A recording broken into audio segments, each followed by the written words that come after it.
दिल्ली शहर की मासूमियत उन छोटे मोहल्लों में नजर आती है जहां आज भी लोग खुलकर जीना जानते हैं, बिना किसी तकल्लुफ के मिलते हैं, जहां बच्चे अकेले बिना किसी की उंगली थामे स्कूल जाते हैं और बिना किसी डर के सड़कों पर खेलते हैं। लेकिन आज ऐसे ही एक मोहल्ले में एक ऐसा वाकया हुआ जिसने इस मोहल्ले की तस्वीर ही बदल दी।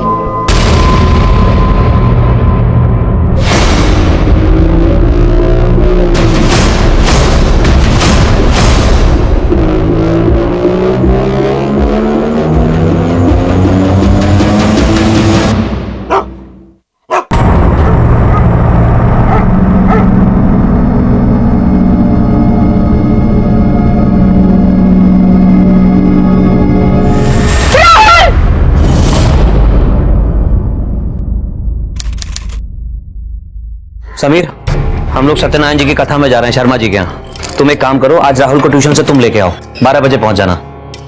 अरे पहुंच जाओगे ना? हाँ भैया ले आऊंगा, टेंशन मत लो आप। अगर गोपाल छुट्टी पर नहीं गया होता तो ये काम हम तुम्हें बोलते ही नहीं। भाभी बोल तो दिया, ले आऊंगा, लिख के दूं क्या? चलो। और हाँ समीर, मेहरबानी करके दिन में दारू मत पीना। भैया दारू छोड़ दी है मैंने।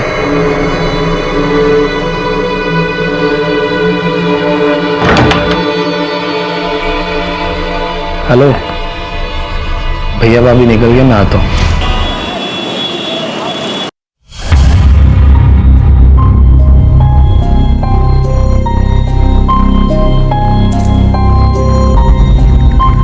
राहुल, तू घर पे नहीं गया? नहीं, मेरे चाचू लेने आने वाले थे, लगता है नहीं है। राहुल तो क्या हो गया, तू हमारे साथ चल। हाँ नहीं, मैं इधर ही वेट करता हूँ, शायद आ रहे हो। अच्छा ठीक है, चल बाय बाय।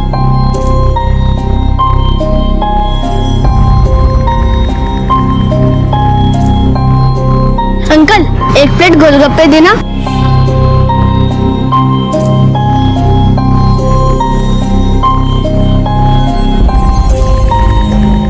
अंकल, टाइम क्या हुआ? 12:15। लगता है ये चाचू भी भूल गए। कोई नहीं, मैं खुद ही घर चला जाता।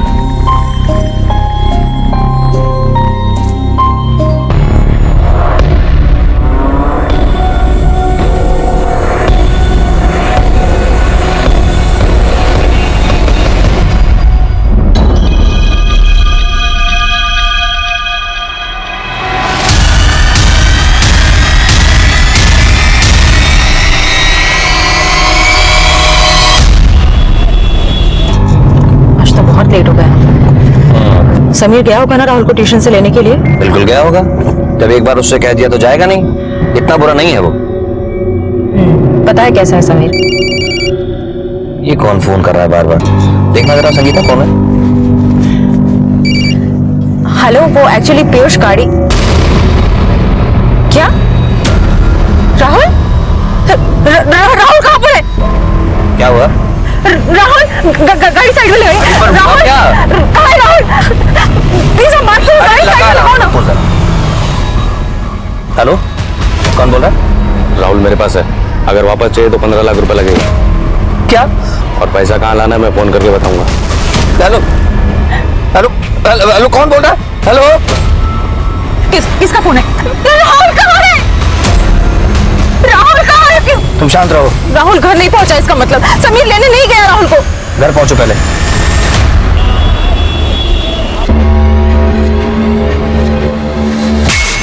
पता नहीं कैसा होगा मेरा राहुल। रो मत संगीता, राहुल मिल जाएगा। पीयूष भाईजान गए हैं ना पुलिस के पास, देखना वो राहुल को लेकर ही आएंगे।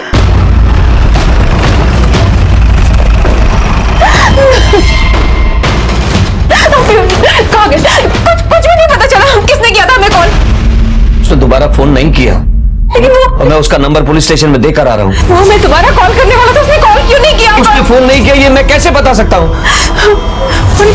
पुलिस यहाँ क्या करे? आप लोग राहुल को ढूंढिए, यहाँ पर आप क्यों क्या कर रहे हैं? मैम प्लीज शांत हो जाइए। राहुल की तलाश ऑलरेडी शुरू कर चुके हैं, उसकी फोटो भी सर्कुलेट की है और जगह जगह नाकाबंदी भी जारी है। मैम राहुल के सिलसिले में ही हम आपके मोहल्ले में इंक्वायरी कर रहे हैं। बेटा राहुल आपके साथ ट्यूशन पढ़ता है? हाँ अंकल। मतलब वो आज आपके साथ नहीं आया? मैंने उसे कहा था कि घर चल, पर उसने कहा नहीं, मेरे चाचा आ रहे हैं, मैं वेट करता हूँ, तभी मैं घर पे आ गया। अच्छा, आप लोगों में से किसी ने भी राहुल को ट्यूशन पढ़ने के बाद देखा है? साहब, यहाँ पे खड़े होकर टाइम वेस्ट करने का क्या मतलब है?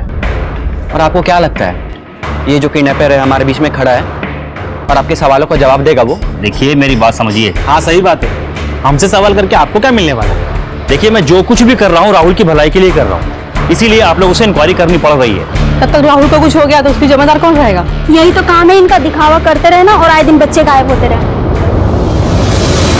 अच्छा, आपका किसी के साथ कोई झगड़ा, कोई दुश्मनी बिजनेस में या मोहल्ले में, या किसी पर कोई शक जो आपसे बदला लेने के लिए राहुल को किडनैप कर सकता है? नहीं सर, नहीं मेरी किसी से कोई दुश्मनी है और ना ही किसी से कोई झगड़ा है सर। यहाँ हम मोहल्ले में सभी लोग एक परिवार की तरह रहते हैं। यहाँ मुझे किसी पे कोई शक नहीं। लेकिन मुझे शक है, मुझे समीर पर शक है। क्या बकवास करी? दिमाग तो नहीं खराब हो गया तुम्हारा? मुझे पूरा यकीन कि समीर की वजह से ही हमारा बेटा राहुल किडनैप हुआ है। ये समीर कौन है? मेरा देवर। आज राहुल को ट्यूशन से लेकर आने की जिम्मेदारी हमने उसे ही दी थी, लेकिन अब उसे कभी भी कोई काम बताओ कुछ नहीं करता है। सिर्फ शराब पीना, अय्याशी करना और अपने भाई की इज्जत को मिट्टी में मिलाना, यही काम है उसका। लेकिन सब कुछ जानते हुए भी पीयूष हमेशा उसकी तरफदारी करते रहते हैं। Thank you. अब तुम्हें क्या हुआ? तुम क्यों लाल पीली हो रही गुस्से से? मुझे क्या परेशानी हो सकती है? मेरी लाइफ में सिर्फ एक ही प्रॉब्लम है, वो है तुम्हारा भाई समीर। आज मैंने उसे कहा कि राहुल का होमवर्क करवा दे, लेकिन नहीं, उन्हें तो कोई काम ही नहीं करना है। दिन भर सुबह से लेकर रात तक सिर्फ और सिर्फ मैच देखा है। और मुझे पूरा यकीन है कि उसने गोपाल से शराब मंगवाई और घर में बैठकर पी। और जब मैंने उससे बात करने की कोशिश की तो पता है उसने क्या कहा? उसने कहा कि मेरे भाई का पैसा है, तुम्हें क्या पड़ी है? और इतनी सी बात में आप गुस्सा हो गए हैं? अरे वो बच्चा है, नासमझ है, सही गलत की उसको पहचान नहीं है अभी। मजाक मस्ती में तुमसे कुछ कह दिया होगा, भाभी हो तुम उसकी। 25 साल का बच्चा है ना? संगीता, मैं बहुत थक गया हूँ, थोड़ा आराम करना चाहता हूँ और ये सब बातें करने का ये वक्त नहीं है। एक नहीं 10 बार कहा था उससे कि ठीक 12 बजे राहुल को ट्यूशन से लेने के लिए पहुंच जाना, लेकिन फिर भी जब पीयूष ने 12:15 बजे उसे कॉल किया तो वो रास्ते में था, पहुंचा नहीं था। मुझे पूरा यकीन है ये सब कुछ उसने जानबूझकर किया है। ये समीर कहाँ है? यही हूँ मैं। अभी आपको दिक्कत है मुझसे, मुझे पता है, लेकिन आपने ऐसा कैसे सोच लिया कि मैं अपने राहुल को किडनैप करूंगा? तुम अपने भाई से बदला लेने के लिए कुछ भी कर सकते हो। चलो संगीता, मैं चलता हूँ। देख लेना, ध्यान करना। गुड मॉर्निंग भैया। Good morning. कैसा है? क्या बात है, आज बहुत स्मार्ट लग रहे हो भैया। ये कलर आप पे ना बहुत सूट करता है। अच्छा ज्यादा घूम मत, ये बता काम क्या है? तो भैया एक 3000 रुपये दो ना। वो एक रिस्ट वॉच देखी थी, बहुत सही है भैया, वो लेनी है। अच्छा हुआ पिताजी का बिजनेस तूने नहीं संभाला, वरना 3000 की घड़ी के लिए 4000 रुपए का मक्खन लगा चुका तो अभी तक। पैसे चाहिए थे तो सीधे मांगना बेटा। संगीता, तुम इसे पैसे दे देना, मैं लेट हो रही। चलो बाय। ऐसे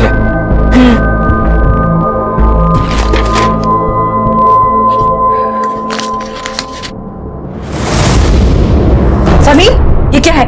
पैसे वापस करो।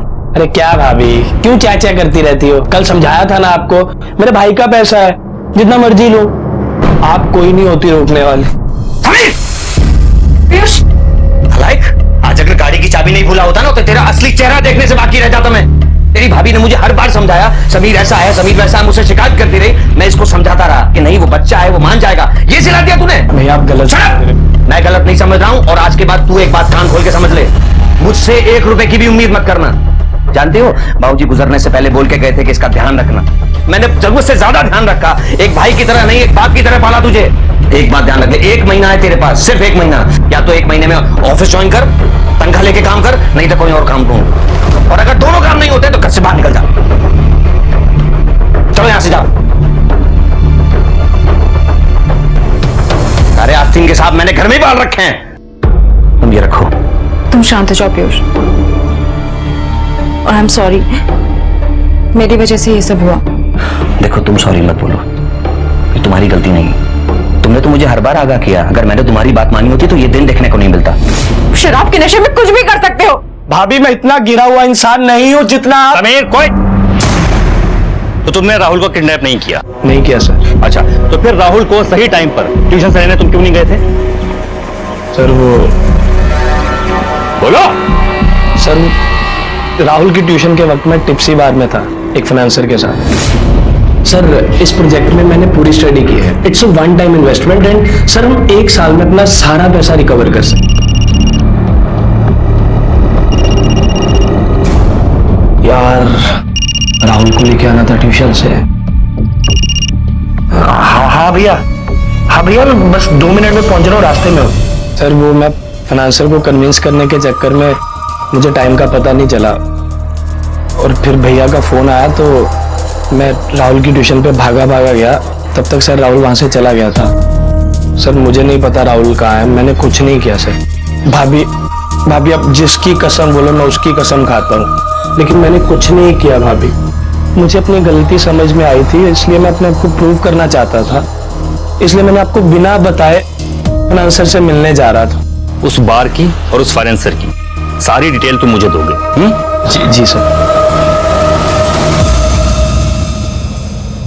हम आपकी कॉल मॉनिटर कर रहे हैं। जैसे ही किडनैपर आपको फोन करेगा हमें उसकी लोकेशन का पता लग जाए, तब तुम ध्यान रखिए। Thank you sir. Sir Piyush को किडनैपर का जो रैंसम कॉल आया था वो इसी मोहल्ले के पीछे से आया था। और सर राहुल का ट्यूशन सेंटर भी इसी मोहल्ले में, घर से सिर्फ 15 मिनट की दूरी पर। सर मैंने आसपास सभी जगह देखा, कहीं भी सीसीटीवी कैमरा नहीं है। सर पता लगाना काफी मुश्किल है कि किडनैपर कौन था।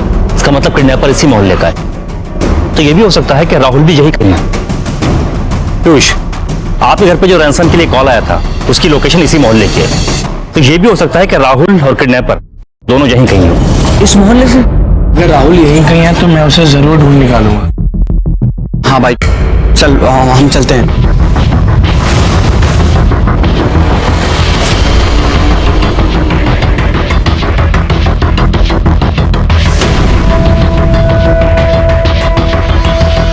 सर एक काम करो, अपने हवलदार यहाँ शादी वर्दी में लगाओ। ठीक है सर।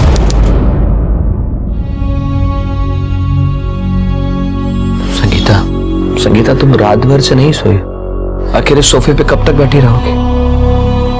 मेरी बात मानो, अंदर जाके थोड़ा आराम कर लो, थोड़ा सो जाओ, भगवान पे भरोसा रखो, सब ठीक हो जाएगा।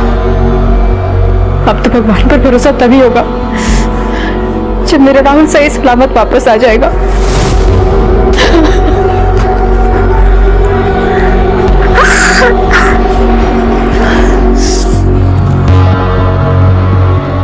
तुम भी तो रात भर से नहीं सोए, मैं तुम्हारे लिए चाय बना कर लाती हूँ, कुछ खाओगे नहीं तो तबीयत खराब हो जाएगी।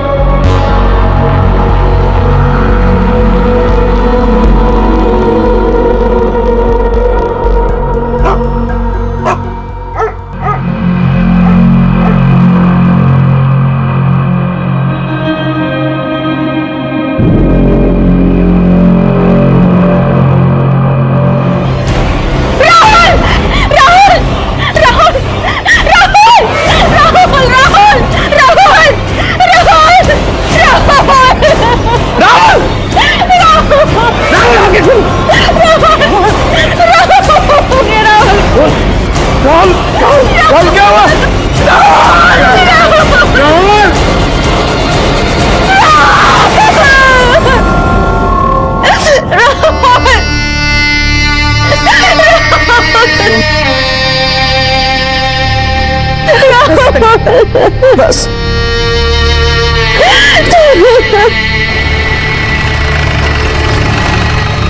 आप क्या करने आए यहाँ पे? आप राहुल को तो ढूंढ नहीं पाए ना, मार दिया ना उसे।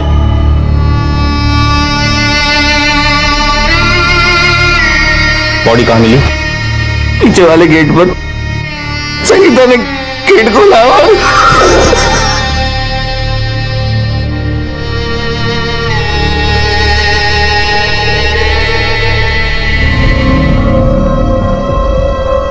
सिंह सर, आसपास जरा अच्छे से देखो, कुछ मिलता है क्या? हमें बॉडी को पोस्टमार्टम के लिए लेके जाना होगा। कोई जरूरत नहीं है पोस्टमार्टम करने की।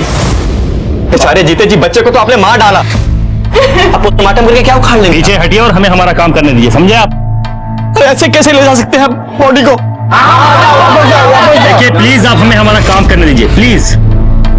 क्या काम करेंगे आप अगर ये सब कल करते ना तो आज राहुल जिंदा होता, लेकिन आपको उसकी पड़ी कहाँ थी? आप तो यहाँ मोहल्ले में तहकीकात करके अपना वक्त जाया कर रहे थे। बस वापस ला पाए आप राहुल को? नहीं ना, आप सिर्फ मासूमों को परेशान करना चाहते हैं। आप क्या जानेंगे एक माँ के दिल का दर्द। कलेजा फट जाता है जब अपनी औलाद को ऐसे देखना पड़ता है किसी माँ को। और आपको देखिए, आपके चेहरे पे एक शिकन तक नहीं आई। देखिए प्लीज आप इन्हें कंट्रोल कीजिए प्लीज। साहिदा शांत हो जाओ। तुम जानती हो जो कुछ भी हुआ उसे कोई नहीं रोक सकता था।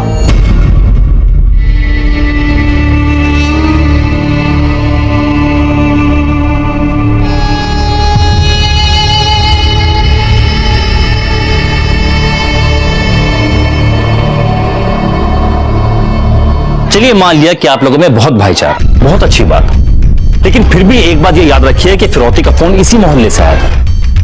इसका मतलब कोई तो एक ऐसा है जिससे आप लोगों को खतरा है। सर हो सकता है आपकी बात ठीक हो।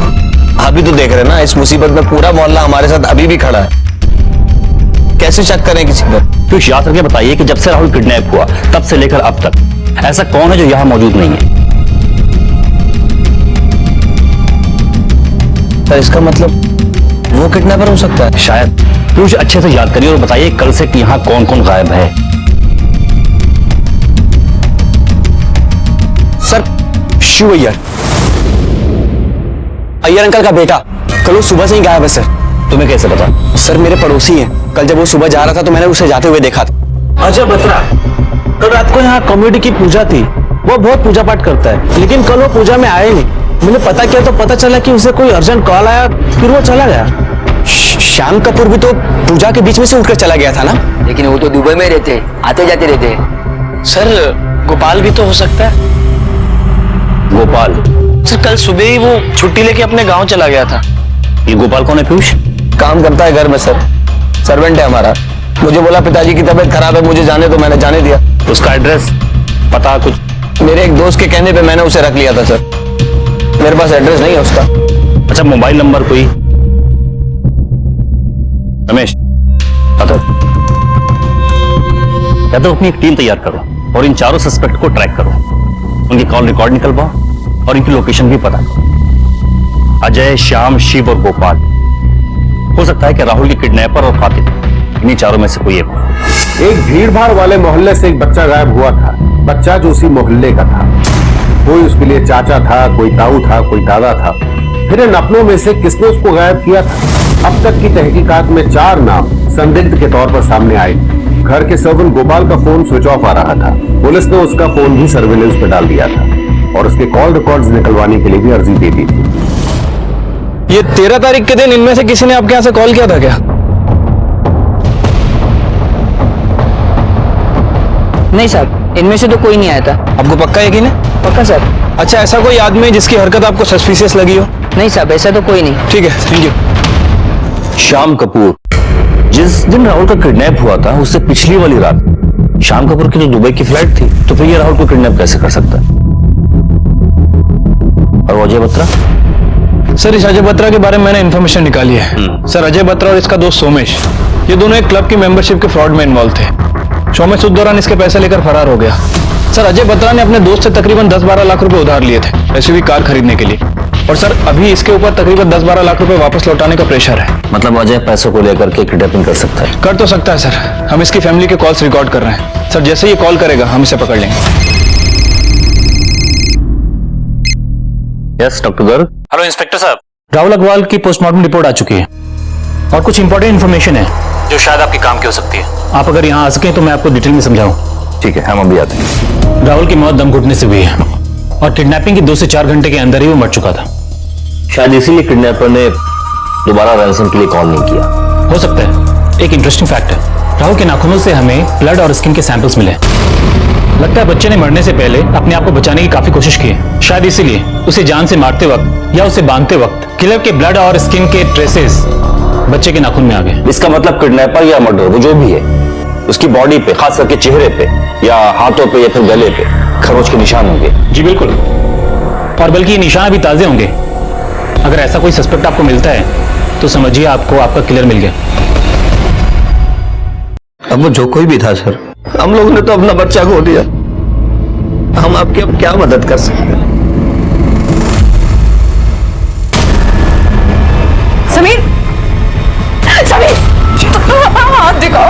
तुम नहीं मारे ना, तुम नहीं मारे ना राहुल को, नहीं मारा है राहुल, तुम नहीं मारे राहुल को, तुम नहीं मारे राहुल को, नहीं मारा, मैंने नहीं मारा बाप। संगीता तो मान लो अपने आप।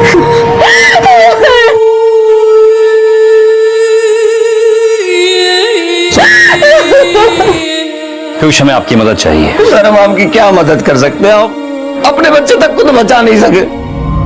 देखिए पीयूष, सारा मोहल्ला नाराज है, गुस्से में। हम उन्हें ऐसे चेक नहीं कर सकते।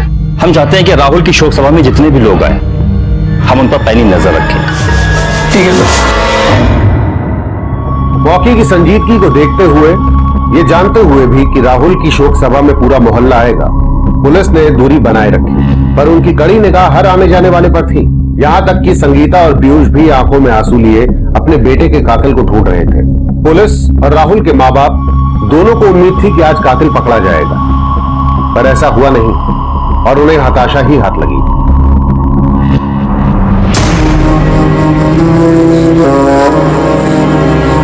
कल ये यही था, पूरा घर इसके शैतानियों से गूंजता था, पर आज सन्नाटा है। बाहर ही नहीं, मेरे अंदर भी कान तरस गए हैं इसके मुंह से मां सुनने के लिए। आखिर लोग इतने हैवान क्यों हो जाते हैं कि मासूमों को मारते वक्त के हाथ भी नहीं कांपते। सर, 2 इंपॉर्टेंट इंफॉर्मेशन हाथ लगी है। सर, शिव अय्यर, मोहल्ले वालों के हिसाब से अभी उसे वैष्णो देवी में होना चाहिए, लेकिन सर उसका फोन अभी 2 दिन पहले नोएडा के सेक्टर 37 में ऑन हुआ था। और दूसरी इंफॉर्मेशन? सर गोपाल, हमने गोपाल के कॉल रिकॉर्ड चेक किए। सर इसमें से एक नंबर है जिसमें वो कंटिन्यूअस बात कर रहा था। इस नंबर के बारे में इंक्वायरी निकाली है, पता चला ये उसकी बीवी का नंबर है। शिव अय्यर, पता करो ये शिव अय्यर का सिर्फ मोबाइल ही नोएडा में था या ये खुद भी नोएडा में? और ये गोपाल, इसकी बीवी से पूछताछ करो और इसके घर के बाहर सादी वर्दी में कांस्टेबल तैनात करो और इसका फोन सर्विलांस पर डालो। ठीक है सर।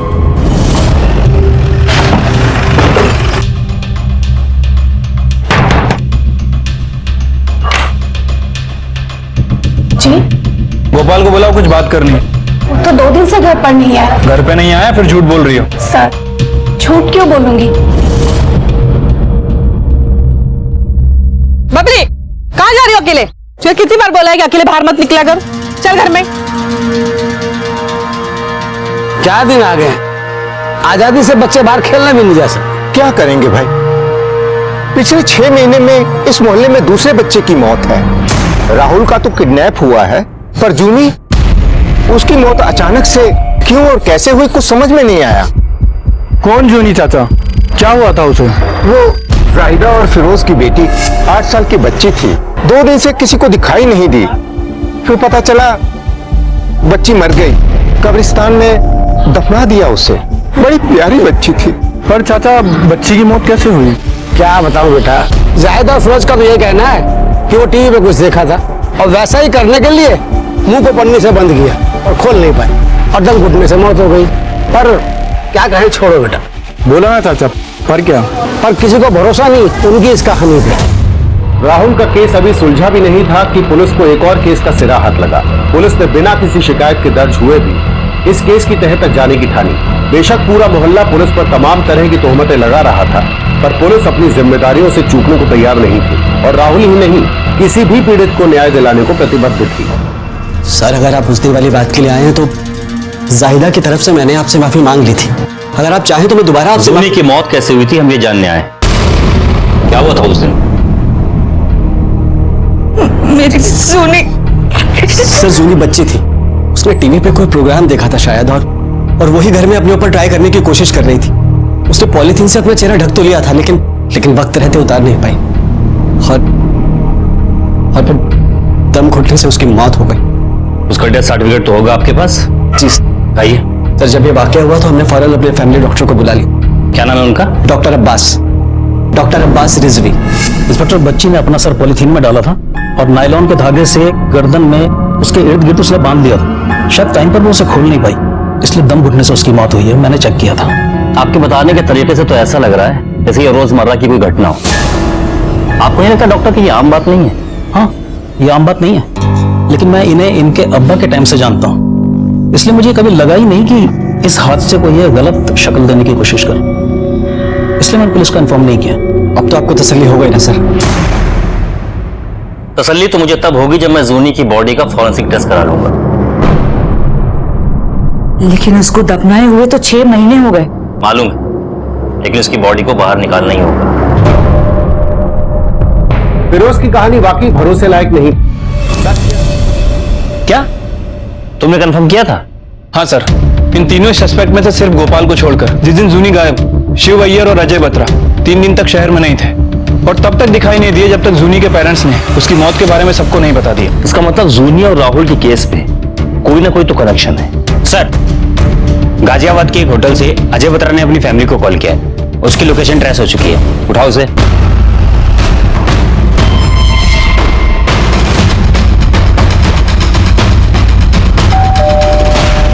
कौन है? Sir, room service. आपने जो खाना ऑर्डर किया था वो लेके आया हूं। पुलिस, चलो। मैंने किया क्या? सब बताते। अरे हाँ रमेश, क्या खबर है? जय हिंद सर। सर, हमें खबर मिली है कि शिव ने नोएडा के सेक्टर 37 में एक फ्लैट खरीदने के लिए किसी प्राइवेट फाइनेंसर से लोन लिया था, जो कि उसकी जान के पीछे पड़ा है सर। उसे कुछ 5 लाख रुपए देने थे। मतलब शिव के पास भी मोटिव है राहुल को किडनैप करने का। सर, मैंने गार्ड से कंफर्म किया तो उसने बताया कि शिव 2 दिन पहले यहाँ आया था। एक काम करो, फ्लैट में जाकर के फिर से चेक करो और अगर वो अभी भी वहां हो तो उठा लो उसे। शिव अय्यर, पुलिस, चलो। तो वैष्णो देवी जाने के नाम पे तू ये कुकर्म करता है? नहीं सर, मैं कोई कुकर्म नहीं करता है सर। जो नोएडा में लड़की है वो मेरा वाइफ है। अच्छा, तो तू दुनिया का पहला ऐसा आदमी है जो अपनी बीवी से छुप छुप के मिलता है? हाँ सर, वो मेरा मजबूरी है सर। मैं साउथ इंडियन है, मेरा फैमिली बहुत स्ट्रिक्ट और डिसिप्लिन है सर। वो बोले कि मैं तमिलियन गर्ल को छोड़ के किसी और से शादी नहीं कर सकता, वो अलाउ नहीं करेंगे सर। पर अभी मैं कॉलेज में एक बिहार का लड़की बेला से बहुत प्यार करता, उसकी फैमिली भी मेरे को बहुत पसंद करता था सर। तो मैं उससे छुप के शादी किया, उसको नोएडा में रखा है। मैं वो वैष्णो देवी का झूठ बोल के उनसे मिलने के लिए जाता था सर। तुमने राहुल को किडनैप क्यों किया? अपने घर के लोन का पैसा भरने के लिए? नहीं सर, मैं किसी को किडनैप नहीं किया। मेरे को मालूम, मेरे को पैसा भरने का है। मैं अपने पीएफ पे लोन अप्लाई किया। जिस दिन राहुल का मर्डर हुआ तू कहाँ था उस दिन? मैं अपना वाइफ और बेबी के साथ नोएडा में। दादा, इसके बयान को क्रॉस चेक करो और इसको यहीं बिठा के रखो। अजय, क्या हुआ? आई सर, मैंने कुछ नहीं किया, सब उस सुमेश ने किया सर, वही पैसा लेके भागा था। पता है हमें। उस केस में पुलिस सुमेश को ढूंढ रही है, तुम्हें नहीं। तुम सुमेश की वजह से नहीं छुपे हुए थे, तुम राहुल अग्रवाल के मर्डर की वजह से छुपे हुए थे। राहुल अग्रवाल? ये कौन है सर? राहुल अग्रवाल पीयूष अग्रवाल का बेटा, तेरे मोहल्ले में रहता है ना वो? सर, उसके मर्डर से मेरा क्या लेना देना? मैं बताऊंगा या तू बताएगा? हाँ, तुमने नई एसयूवी गाड़ी खरीदी अपने दोस्तों से पैसा उधार लेकर के, और जब उन्होंने पैसा मांगा और तुम दे नहीं पाए तो तुमने राहुल को किडनैप कर लिया, फिर फिरौती मांगी और बाद में उसे मार दिया। ये बेवजह मुझे क्यों फंसाया जा रहा है? जब तक तू सच नहीं बोलता और ये केस सॉल्व नहीं होता तू यहीं सड़ेगा। यादव सर, इसकी बॉडी को चेक करो, ये कहीं खरोच के निशान तो नहीं है, और शिव के भी। ठीक है सर।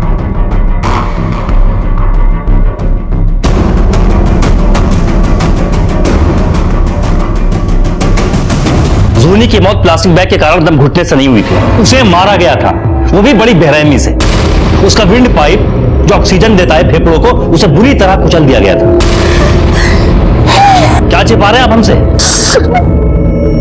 साइदा संभालो। अब सुकून मिला ना आपको? यही चाहते थे ना आप? मैंने कितनी मिन्नतें की थी हमसे कि चलिए पुलिस स्टेशन चलते हैं, उनको बताते हैं, लेकिन नहीं, आपको उस वक्त किडनैपर पे ज्यादा भरोसा था, पुलिस वालों पे नहीं। आप कहना क्या चाहती हैं? सर, आज से 6 महीने पहले तक मेरी सोच ऐसी नहीं थी। मैं जूनी से बहुत नफरत किया करता था, क्योंकि वो बेटी थी और मुझे बेटा चाहिए था। मैं बात बात पर उसको डांटता था, मारता था, बहुत डरती थी मुझसे। फिर अपनी मौत से 1 दिन पहले वो स्कूल से आते वक्त गायब हो गई। साइदा बहुत परेशान थी सर, लेकिन मुझे कोई टेंशन नहीं। फिरोज, कुछ तो करो, हमारी बच्ची को कहीं से ढूंढ लाओ। रोज तो 6 बजे आ जाती है, आज 7:15 हो गए, अभी तक नहीं आई। 6 आना नहीं लौटी, कितना सुकून है घर में। तुम उसके अब्बू हो कि क्या हो? अपने बच्चे के बारे में कोई ऐसे बात करता है? मैं उसका कोई अब्बू अब्बू नहीं हूं और ना ही वो मेरी कुछ लगती है। फिरोज तुम हेलो, सुन, तेरी बेटी मेरे पास है और अगर तेरी बेटी वापस आई है तो कल शाम तक 20 लाख रुपए तैयार रखना। क्या क्या बकवास कर रहा है? अगर तूने ऐसी बकवास की ना तो मैं तेरी तब तक पैसे तैयार हो जाने चाहिए। सोनी किडनैप हो गई। फिरोज चलो पुलिस के पास चलते हैं, जल्दी चलो। चुप बैठ, तेरी बेटी की वजह से ना मुझे अपनी इज्जत का जुलूस नहीं निकलवाना पूरे मोहल्ले में। अरे लड़की की जात है, एक रात बाहर जाके रहेगी ना तो लोग तरह तरह की बातें बनाएंगे। मेरी तो इज्जत मिट्टी में मिल जाएगी ना। अब वो जहां है उसे वहीं रहने दे बस। तुम इंसान हो या जल्लाद हो? हाँ, छोटी सी बच्ची है वो फिरोज। तुम प्लीज तुम चलो मेरे साथ पुलिस स्टेशन। साहिदा, मैं उस मनहूस के लिए अपनी बदनामी नहीं कर पाऊंगा। और ये पुलिस में जाने की बात ना सोचना भी मत। तुझे तेरी बेटी चाहिए ना तो ठीक है, मैं कल तक पैसे का इंतजाम कर दूंगा, लेकिन पुलिस की बात मत कर। तुमने इतनी बड़ी रकम एक दिन में जुटाई है, कैसे? सर 10 लाख मेरे पास थे, कुछ घर पर पड़े थे और कुछ दुकान पर, और बाकी के 10 लाख मैंने कुछ दोस्तों से उधार ले लिए थे। तुम काम क्या करते हो? सर मेरी सरोजनी नगर मार्केट में कपड़े की 4 दुकानें, ज्यादातर धंधा कैश से ही होता है। और फिर अगले दिन किडनैपर का फोन आया और उसने बताया कि पैसा कहाँ लेकर आना है।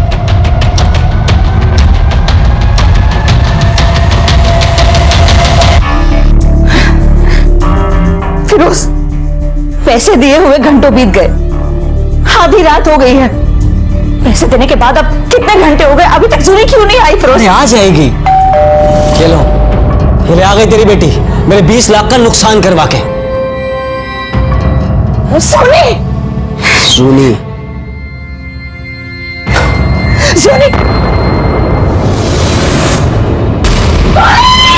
साहिदा, सोनी सोनी सोनी बेटा,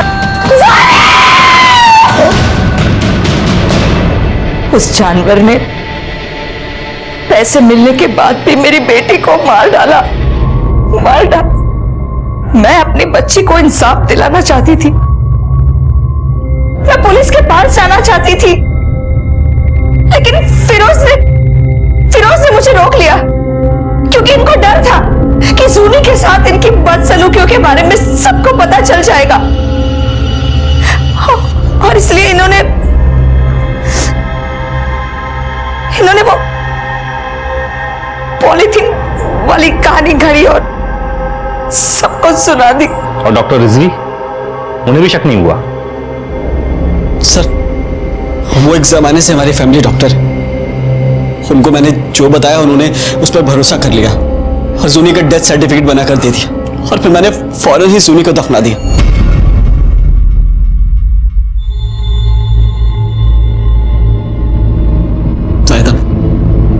शायद मुझे माफ कर दो साहब।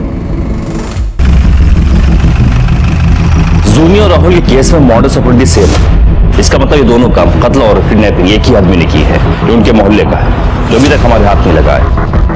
और अजय और शिव की बॉडी पर कहीं पर भी खरोच के निशान नहीं है, तो कहीं ये काम गोपाल का तो नहीं है? हो सकता है सर।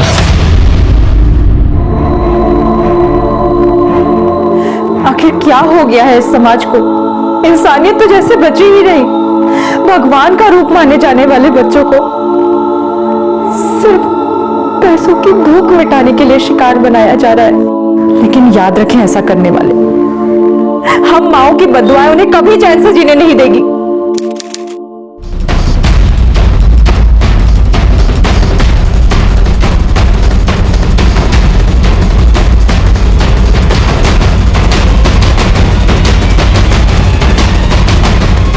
क्या हुआ? चलो अभी बताते। अरे चलो अभी बताते हैं। हुआ क्या? सर ऐसा नहीं चलेगा सर, आपको बताना पड़ेगा। आप लोग प्लीज शांत हो जाइए। सबको आप शांत करते रहिए। 5 दिन हो गए मेरे बेटे के मर्डर हुए, क्या किया आपकी पुलिस ने? सिर्फ बातें बना रहे हैं आप। आखिर कब तक मिलेगा मेरे बेटे का कातिल? तहकीकात के नाम पे सिर्फ आप लोगों को परेशान करते हैं। आपका बेटा चाहता ना तो आपको पता चलता। पूछताछ कर रहे हैं ना, आप समझिए अच्छे से। पूछताछ कर रहे हैं, कुछ नहीं होना यहाँ में। चलो यहाँ से।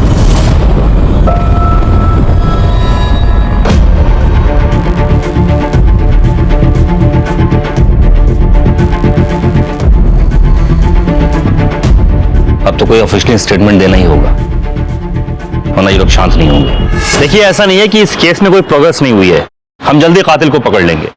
हमारे पास 3 सस्पेक्ट है, पूछताछ जारी है।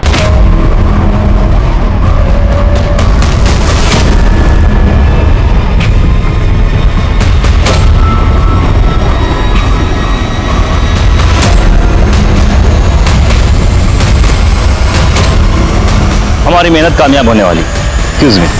सब मैंने कुछ नहीं किया साहब, मुझे जाने दीजिए। उस दिन सुबह तो मैं गांव चला गया था साहब, मैं कैसे राहुल बाबा को मार सकता हूँ? तूने झूठ बोला था ना कि तेरे बाप की तबीयत खराब है। वो इसलिए साहब, अगर सच बोलता तो वो लोग छुट्टी नहीं देते। ये कम से क्यों मान रखा है तूने? हाँ? वो तो साहब बस कॉल क्या छुपा रहा है? कुछ नहीं साहब। देखा? ये तो हाँ दिखा। सर ये तो खरोच का निशान है। हाथा पाई लगेगी। ये खरोच तुझे राहुल ने मारे थे ना, जब तू उसका खून कर रहा था? नहीं साहब। बोल। नहीं साहब। तेरा खून और खाल राहुल के नाखून में मिले हैं। अब सच सच बोल दे, नहीं तो डीएनए टेस्ट सच बोलेगा। बोल। बोल। साहब हम कहीं भी नहीं गए थे साहब, हम दिल्ली में ही थे। राहुल बाबा को हमने ही पैसों के लिए उठाया था साहब। हम मौके की तलाश में थे और जब राहुल बाबा उस दिन ट्यूशन से निकले तो उनको मैंने उस गली से उठा लिया था। वहां तो सिर्फ एक ही चॉकलेट था, अंदर बहुत सारी चॉकलेट है बेटा। आओ बेटा आओ। बेटा अभी मैं तुम्हारे लिए बहुत सारी चॉकलेट लेके आता हूँ, ठीक है? मुझे ये जगह अच्छी नहीं लग रही, डर लग रहा, घर चलो ना। बेटा अंकल के होते डर क्यों रहे हो? जब मैं पीयूष साहब को फोन करके आया, देखा तो राहुल बाबा मर चुके थे। मैं बहुत डर गया था साहब, मेरे कुछ समझ में नहीं आ रहा था कि मैं क्या करूं। अब तो मैं दोबारा पीयूष साहब को पैसों के लिए फोन भी नहीं कर सकता था। सारी रात ये सोच के निकाली कि अब मैं क्या करूं। फिर मैं राहुल बाबा की बॉडी घर के पिछले दरवाजे पे छोड़ के गांव भाग गया साहब। मैंने सोचा सबको लगेगा मैं तो गांव में था और किसी को मुझ पे शक भी नहीं होगा साहब। मैं कसम खा के कहता हूं साहब, मैं राहुल बाबा को मारना नहीं चाहता था साहब। और जूनी को भी तूने ही मारा था ना? नहीं साहब, जूनी को मैंने नहीं मारा, मैं सच बोल रहा हूं।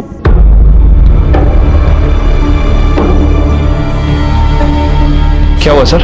सर अब तो गोपाल ने भी बयान दे दिया है, केस सॉल्व हो चुका है। बट आप टेंशन में क्यों है? नहीं यादव, रैंसम के लिए अगर कॉल गोपाल ने किया था तो फिर पीसीओ वाले ने उसे पहचाना क्यों नहीं, जबकि वो उसी मोहल्ले का है? नहीं साहब, इनमें से तो कोई नहीं आया था। उसे तो गोपाल को आराम से पहचान लेना चाहिए था। शायद गोपाल किसी को बचाने की कोशिश कर रहा है, पर किसे? हट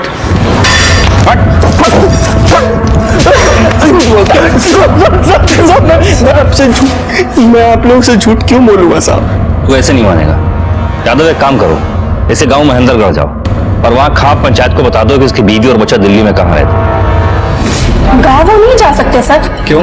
क्योंकि हम दोनों एक गोत्र के हैं और हमने भाग की शादी की है, और एक गोत्र में शादी करना खाप पंचायत के हिसाब से पाप है। वो गांव गए तो वो लोग उन्हें मार देंगे। फिर वो उसके साथ जो कुछ भी करेंगे ना, उसका जिम्मेदार तो खुद होगा। ठीक है सर। रुकिए साहब, अगर आप ऐसा करेंगे तो मेरे बीवी बच्चों को मार देंगे साहब। ठीक है, नहीं करेंगे। तू सच सच बता, किसे बचा रहा है?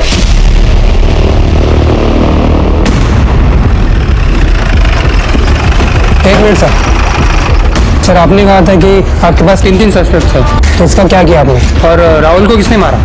बताता हूं। जब तक आप बता नहीं देते तब तक आप यहाँ से नहीं जा सकते। नहीं चले देंगे। वही बताने आया हूं। शिव और अजय निर्दोष हैं। तो क्या इसका मतलब गोपाल ने राहुल को? सिर्फ गोपाल ने ही नहीं, इसमें कोई और भी शामिल है, और हम उसी को अरेस्ट करने यहां आए हैं। और हाँ, एक बात और, जूनी का भी कातिल वही है, और वो आप लोगों में से ही एक है।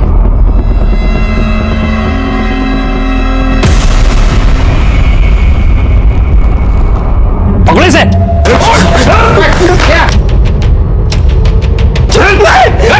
तूने मेरी बच्ची को मारा, तूने मारा मेरी सोनी को, क्यों मारा? क्यों मारा मेरी बच्ची को? क्या बिगाड़ा था उसने तेरा? मेरी मासूम बच्ची को क्या बिगाड़ा था तेरा?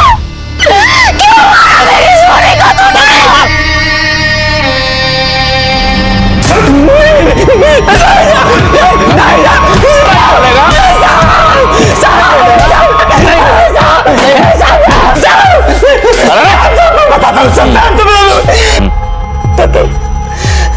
जोनी को मैं नहीं मारा था सर। और राहुल को? राहुल को भी किडनैप करने में मेरा ही हाथ था सर। क्यों क्या ये सब? हाँ? वो तो किडनैपिंग और मर्डर क्यों किया? गर्लफ्रेंड के लिए साहब, उस पे खर्चा करने के लिए, नहीं तो मुझे छोड़ देती साहब। 6 महीने पहले मैंने सोनी का किडनैप किया था। सुना अपनी बेटी की आवाज? कल शाम तक पैसे तैयार हो जाने चाहिए।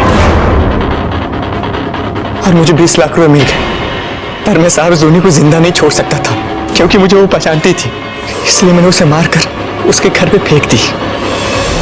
20 लाख रुपए सर कुछ ज्यादा दिन तक नहीं चले। 7 लाख रुपए का कर्ज भी चुकाना था। फिर एक दिन वो बेवड़ा समीर पीकर बड़बड़ा रहा था साहब। साला बिजनेस पापा ने शुरू किया, मेरा भाई उस पर कब्जा करके बैठा, मेरा भी उसमें बराबर का हिस्सा है। तुझे पता है मेरे भाई के पास लाखों रुपए हैं, घर पे ऐसे पड़े रहते।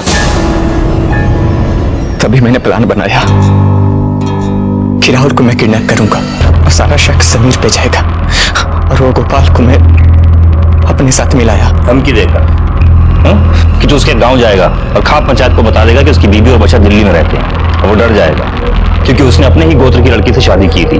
इसी कमजोरी का तो मैंने साफ फायदा उठाया, और वो गोपाल अपनी फैमिली समेत मरने के बजाय जेल चूज किया। उसको मैंने पैसे की भी लालच दी साहब। बोला कि मैं पहली बार नहीं कर रहा हूँ, बहुत बार कर चुका हूँ, कोई रिस्क नहीं है। पर नहीं, फिर तूने गोपाल से किडनैपिंग करवाई, पर पासा पलट गया जब राहुल मर गया। उसी बेवकूफ की वजह से तो सब गड़बड़ हो गया, और उल्टा गोपाल मेरे पास आ गया कि राहुल मर गया, अब क्या करें?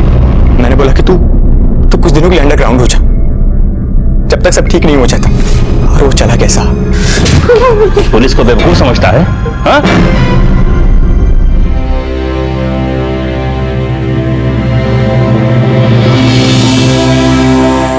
राहुल और जोनी को इंसाफ तो मिला, गोपाल और विक्की को उनके किए की सजा भी मिली। जिंदगी अपने ढर्रे पर वापस आ गई, लेकिन अब पहले जैसा कुछ नहीं रहा। जिस मोहल्ले में लोग एक दूसरे पर आंख बंद करके विश्वास किया करते थे, अब वही लोग एक दूसरे को शक की निगाह से देखते हैं। राहुल और जोनी दोस्त थे, एक साथ खेलते थे, लड़ते थे, झगड़ते थे, उनके सामने उनका पूरा भविष्य था।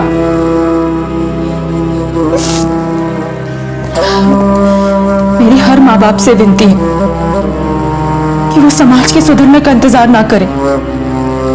समाज को जब सुधरना होगा वो सुधरेगा। फिलहाल हमें अपने बच्चों की सुरक्षा का ख्याल खुद रखना होगा। देखते हैं हमारे आज के एपिसोड की दूसरी कहानी।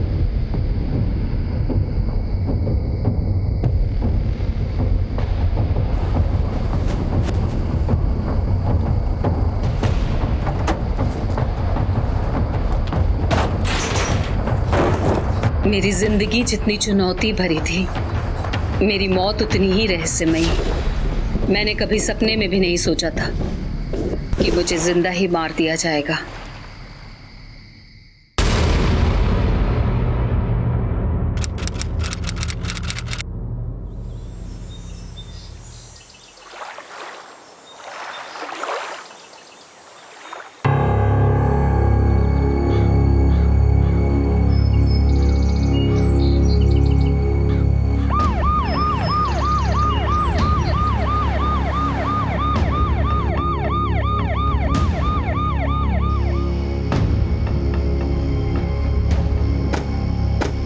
साइड हटिए, हटिए जरा, हटिए।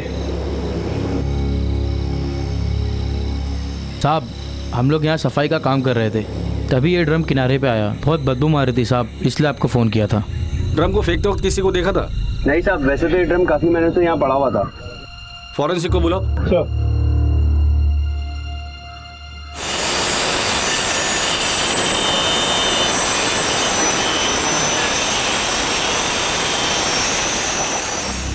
सर, इसमें तो कंक्रीट है। तोड़ दो उसे।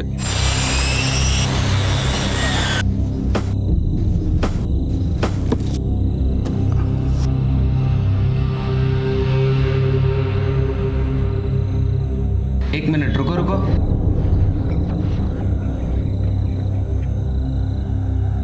सर, इसमें तो कंकाल है। काम करो, आसपास के एरिया में पता करो कि पिछले 1-1.5 साल में किसी औरत की मिसिंग कंप्लेंट दर्ज हुई है या नहीं। और वो ड्रम, उस पर एक बैच नंबर होगा। पता करो ये किस इंडस्ट्री का है, कहाँ खाली हुआ था और खाली होने के बाद कहाँ इसे बेचा गया था। जानता हूँ काम मुश्किल है, लेकिन नामुमकिन नहीं है। अय्यर, इस कातिल ने हमें चैलेंज किया है, एक्सेप्ट करते? सर,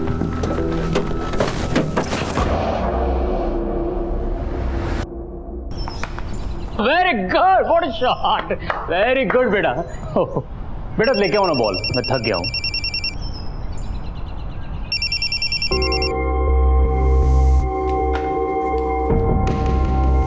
पापा, कैच! पापा, पापा, हम यहाँ पर खेलने के लिए आए हैं और आपने प्रॉमिस किया था कि आप फोन को हाथ नहीं लगाओगे। अरे नहीं बेटा, आई एम सो सॉरी यार, मेरा एक अर्जेंट कॉल था इसलिए मैंने फोन उठाया। चल, अभी वो टीवी पर मैच शुरू होने वाला है ना। हाँ, वो मैच देखते हैं हम लोग।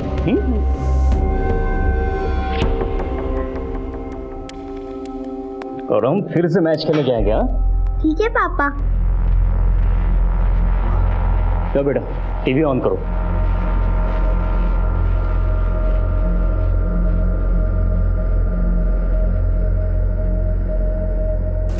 किसका फोन था रेणु? बेंगलुरु टॉस हार चुकी है। ऐसे ही किसी टेली मार्केटर का फोन था। वही मैच में जीतता है, तो अब देखना ये है पापा, कि ये बैंगलोर टॉस हार गया। बैठता है। मुंबई ने फील्डिंग ली है और बेंगलुरु ने बैटिंग से अपने गेम का आगाज किया है। पापा, हमारी टीम टॉस हार गई, इसका मतलब हम हार गए क्या? बेटा टॉस हारने जीतने से कुछ नहीं होता है।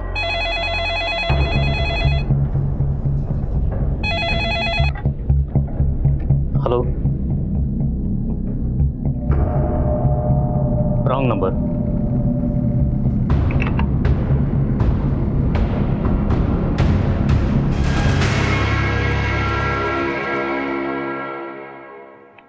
सर, आसपास के एरिया में पूछताछ की लेकिन कोई इन्फॉर्मेशन नहीं मिली। उस ड्रम के बारे में कुछ पता चला? नहीं सर, फोरेंसिक को कुछ नहीं मिला। सारे मार्क्स वाइप आउट हो चुके, ना कोई फिंगरप्रिंट्स ना कोई और क्लू।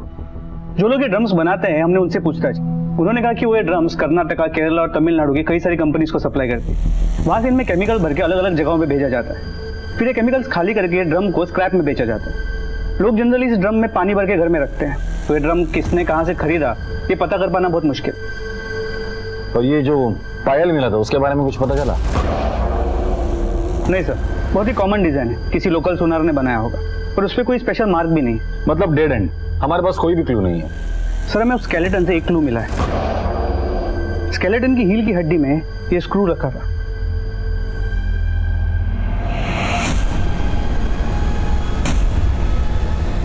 स्क्रू पे कुछ लिखा है, शायद कंपनी का नाम है या कोई तो सिंबल है। मेडिकल एक्सपर्ट को ये स्क्रू दिखा, हो सकता है स्क्रू की वजह से हम उस औरत को आइडेंटिफाई कर सके। सर,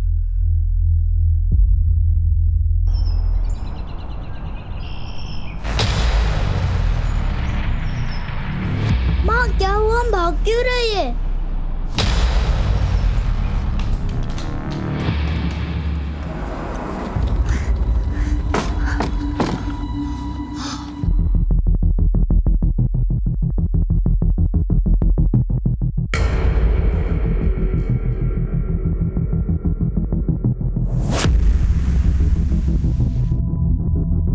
सर ये देखिए, ये सीरियल नंबर मिला है।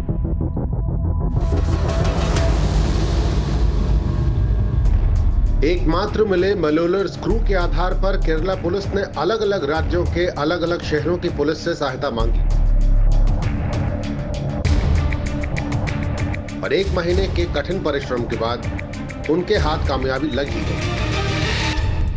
ये स्क्रू हमने ही बनाया।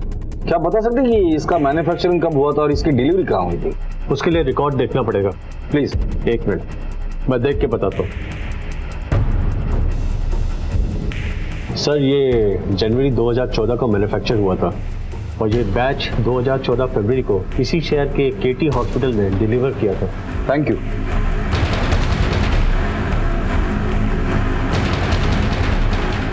सर, ड्रम में जो स्केलेटन मिला था उसकी फोरेंसिक रिपोर्ट के मुताबिक स्केलेटन किसी औरत का है और उसकी उम्र करीब 45 साल की हो, तो उसे मरे करीब 12 से 15 महीने हो चुके हैं। ठीक है, फिलहाल तो केटी हॉस्पिटल चलते हैं, देखते हैं वहाँ से क्या इन्फॉर्मेशन मिलती है।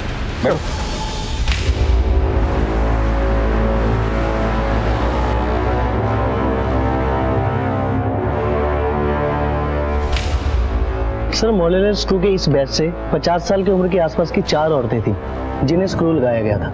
अच्छा, ये 4 औरतें हैं, इसमें से SO1/75 इस नंबर का स्क्रू किस औरत को लगाया ये बता सकते हैं? जी सर।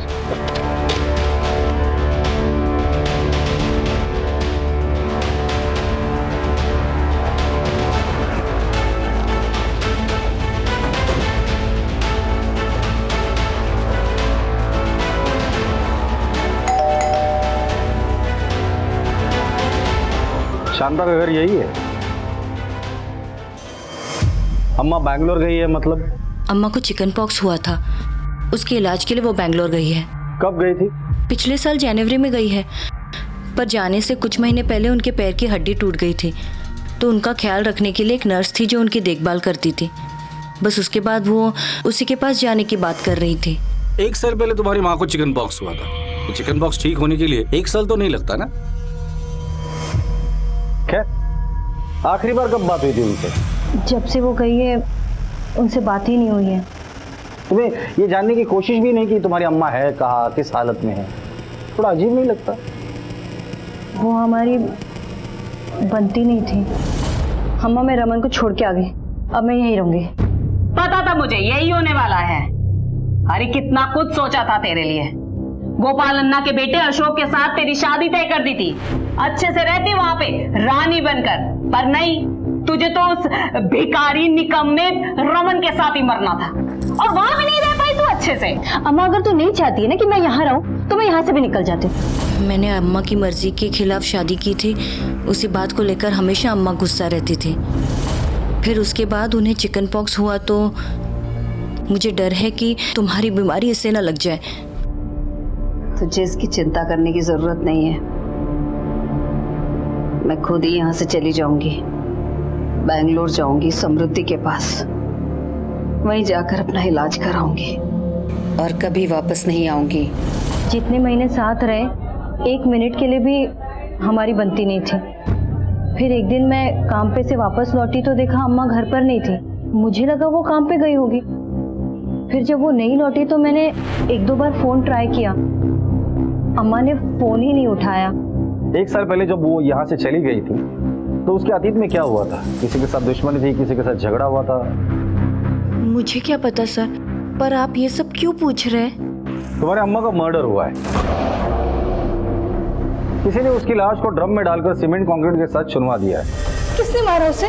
हम भी यही पता लगाने आए हैं। हमें तुम्हारा ब्लड सैंपल लगेगा उस कंकाल के डीएनए के साथ मैच करने के लिए।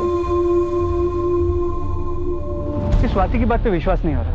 एक तो चिकन पॉक्स के ट्रीटमेंट के लिए शांता का बैंगलोर जाना, अगर गई भी हो तो उसकी लाश का त्रिवेंद्रम में मिलना, और अपनी माँ की मौत के बारे में सुन के से जरा भी झटका नहीं लगा। बिल्कुल सही कह रहे हो तुम। सबसे पहले हमें शांता के बारे में जानना होगा। शांता कहाँ गायब हुई थी, किस हालत में गायब हुई थी, ये पता करना होगा। शांता की पूरी इंफॉर्मेशन निकालो। आस पड़ोस में जाके शांता के बारे में पूछताछ करो। सर, कुरकल उधर देखो, मुंह में।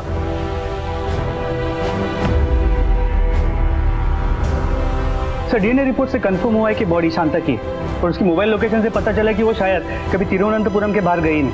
7 जनवरी 2015 को उसका फोन उसके घर के आसपास ही स्विच ऑफ हुआ था। फिर ये देखिए, इसका मतलब शांता की बैंगलोर जाने वाली बात तो झूठ निकली। वो 7 जनवरी को अपने घर के पास से ही गायब हुई थी। स्वाति ने अपने माँ के मर्जी के खिलाफ घर से भागकर शादी की थी, फिर वापस भी आई थी, जिसके लिए उसकी माँ उसे दिन रात ताने मार रही थी। इस सवाल ये है कि इतनी छोटी सी बात के लिए कोई बेटी अपनी माँ का मर्डर करेगी? अय्यर, ये शांता का लॉटरी का बिजनेस था ना, तो हो सकता है ये मर्डर पैसे के लिए किया गया हो। शांता की बैंक डिटेल्स चेक करो और गायब होने के पहले उसके जिंदगी में क्या हुआ था ये भी पता करो। सर मीडिया के कुछ लोग सुबह से पुलिस स्टेशन के बाहर रुके हैं। मुझे लगता है आपको उनसे एक बार मिल लेना चाहिए।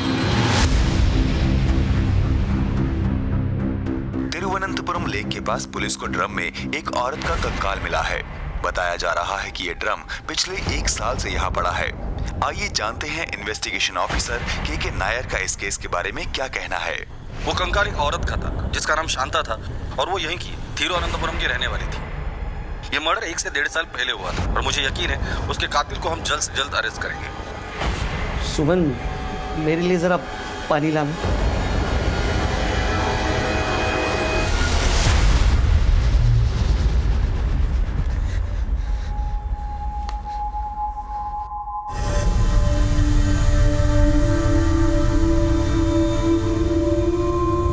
आरव, दूध। क्या सड़ गए तुम्हारे कलेजे को ठंडक। इसे ये मत खिलाओ, उसे वो मत दे। तुम्हारे रोज रोज के तारे से मर गया वो। आरव,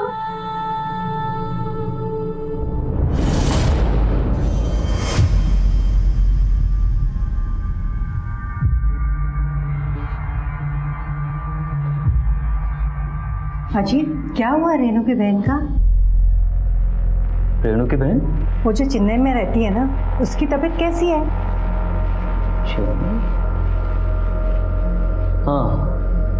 हाँ ठीक है, अब पहले से ठीक है। अच्छा, दोपहर को कोई आया था यहाँ पे?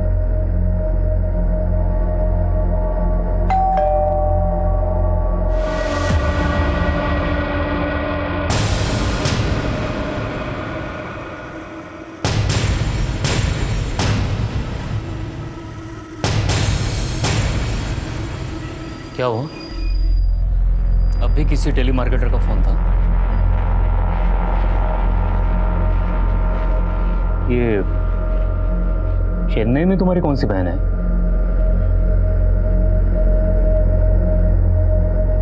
मेरे जाने के बाद दोपहर में कौन आया था घर में? मुझे जवाब दो। क्या जवाब दूं? मुझे भी तुमसे कुछ जवाब चाहिए। मैंने तुमसे पहले भी कहा है कि अविनाश के सामने ऊंची आवाज में बात नहीं करनी। उसे पता नहीं चलना चाहिए हमारे बीच झगड़ा हो रहा है। इतनी परवाह है तो चलो अंदर चल के बात करते हैं।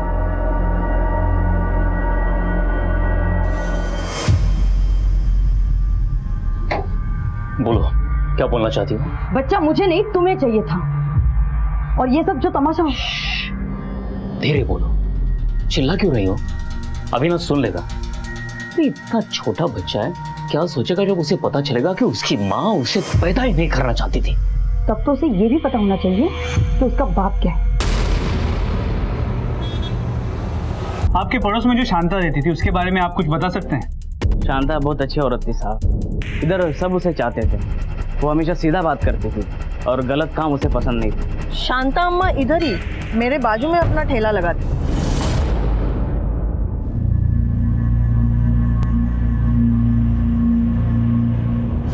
गायब होने से पहले शांता का किसी के साथ कोई झगड़ा या कोई दुश्मनी या वो किसी तरह के तनाव में रहती हो, कुछ पता है आपको? तनाव में तो वो रहती थी। एक बार उनका झगड़ा भी हुआ था बैजू के साथ।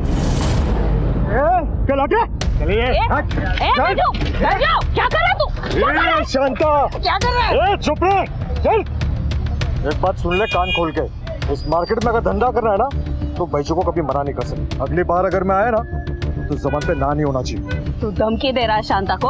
हाँ, मेरा जो जी में आएगा मैं वो करूंगी और तूने अगर मनमानी की तो छोड़ूंगी नहीं मैं तुझे, छोड़ूंगी नहीं, समझा?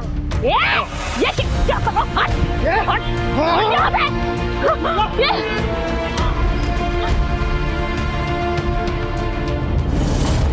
ये झगड़ा किस वजह से हुआ था?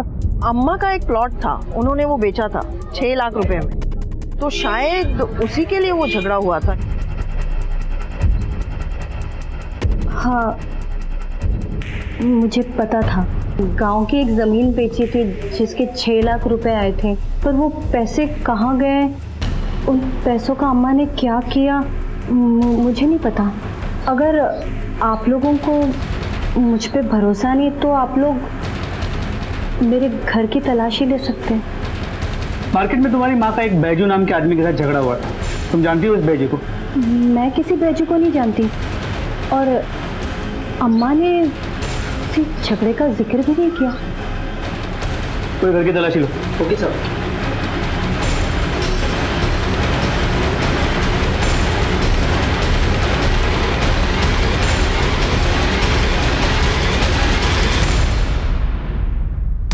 सर, स्वाति के घर में पैसे नहीं मिले, हो सकता है उसने कहीं बाहर छुपा के रखा हो। या हो सकता है कि उसने खर्च कर दिया हो। 6 लाख रुपए एक साल में खर्च करना कोई बड़ी बात नहीं है भैया।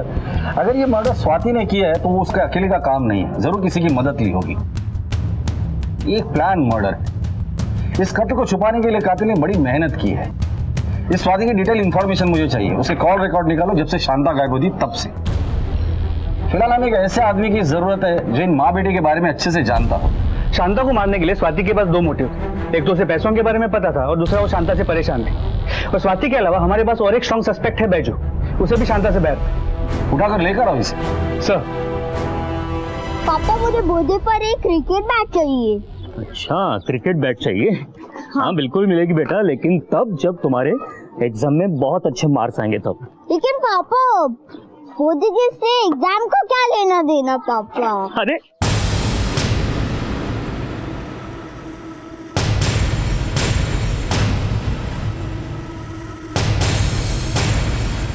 अरे वाह बेटा, तुम तो बहुत बड़े हो गए हो। साइड में चलो, तुमसे कुछ बात करनी है। क्या चाहता है तू? तेरे बच्चे को उठा ले हम, तब समझेगा तू। देख, मुझे ये वार्निंग खेलना पसंद नहीं है, इसलिए चुपचाप से मेरा काम कर दे, समझा? तुझे अच्छी तरह से पता है मुझे क्या चाहिए। देख, मेरा टाइम ऑलरेडी खत्म हो चुका है, इसलिए जल्दी कर, समझा? चलो बे।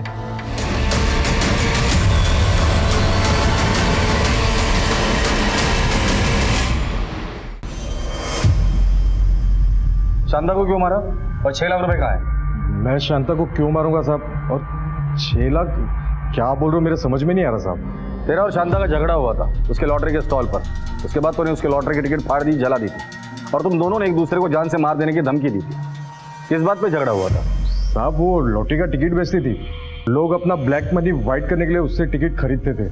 अब वैसी पार्टी मेरे पहचान में थी जिससे मैंने एडवांस भी ले रखा था साहब, लेकिन शांता मानने को तैयार नहीं थी साहब। क्यों? उसको मेरे पे भरोसा ही नहीं साहब, और इसलिए तूने उसे मार डाला? नहीं साहब, मैंने उसको नहीं मारा साहब, ये तो पुरानी बात है, अभी तो मैं सुधर गया हूँ साहब। देख भाईजू, हम लोग एक मर्डर की इन्वेस्टिगेशन कर रहे हैं। अगर आगे चल के पता चला ना कि तूने हमसे झूठ कहा था या कुछ छुपाया था, तो उस वक्त तुझे पूछूंगा नहीं, सीधा यहाँ लटकाऊंगा। निकल।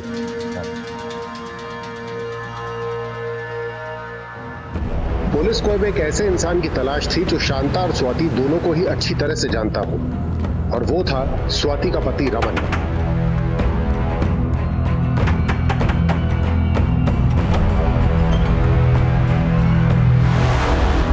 सर, स्वाति और मैं एक दूसरे से प्यार करते थे, शादी करना चाहते थे, लेकिन शांता अम्मा को मैं पसंद नहीं था, इसलिए हमने भाग के शादी कर ली।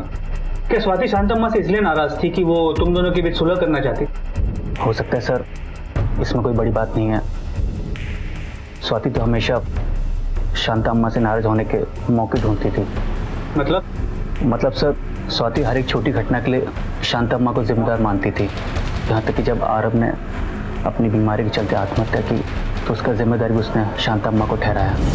आरब, दूध? सर जो कुछ भी हो, लेकिन वो अपनी अम्मा का मर्डर नहीं कर सकती। तुम दोनों एक दूसरे से प्यार करते, आके शादी भी, फिर अलग क्यों हुए?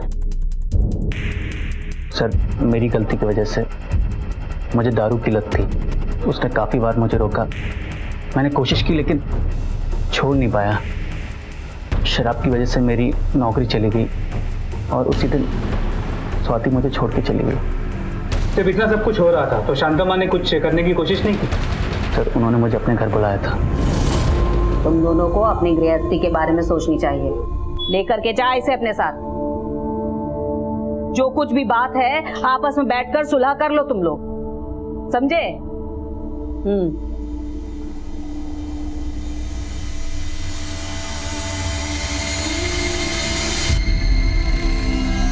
तेरी माँ एकदम ठीक कह रही है। मेरा नहीं तो कम से कम आबा के बारे में तो सोच। मैं खुद को सुधारूंगा। अच्छा बाप नहीं बल्कि अच्छा पति भी बन के दिखाऊंगा। अच्छा बाप, अच्छा पति बनने के लिए अच्छा इंसान बनना पड़ता है। तुम्हारे जैसे आदमी के साथ ना मैं रहूंगी ना अपनी बेटी पर तुम्हारा साया पड़ने दूंगी। आबा को सिर्फ माँ की नहीं बल्कि बाप की भी जरूरत है। उसकी चिंता तुम मत करो, उसे माँ और बाप दोनों का प्यार मिलेगा, और ऐसे बाप का प्यार मिलेगा जिसकी वजह से कल उसे उसका सिर शर्म से झुकाना ना पड़े।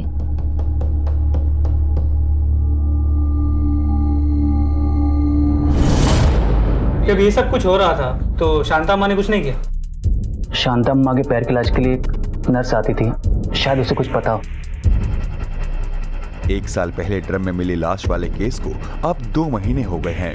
पुलिस को इस केस में अब तक कोई अहम सुराग हाथ नहीं लगा है।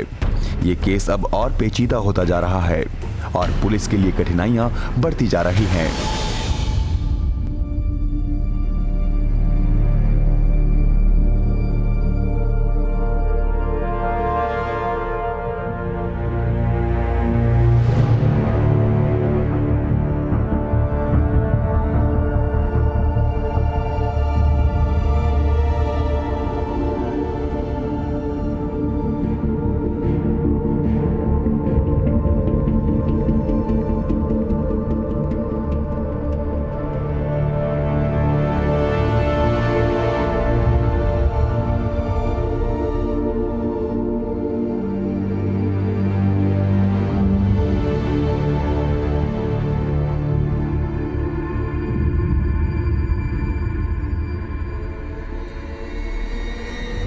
स्वाति अपने भाई के मौत के लिए अपनी माँ को जिम्मेदार मानती है। स्वाति शांता से इतनी नफरत करती है कि हो सकता है कि उसी ने उसको मार दिया। सर पॉसिबल तो है, पर अगर स्वाति का सच में कोई बॉयफ्रेंड है तो हो सकता है स्वाति ने उसी के साथ मिलकर शांता को मारा।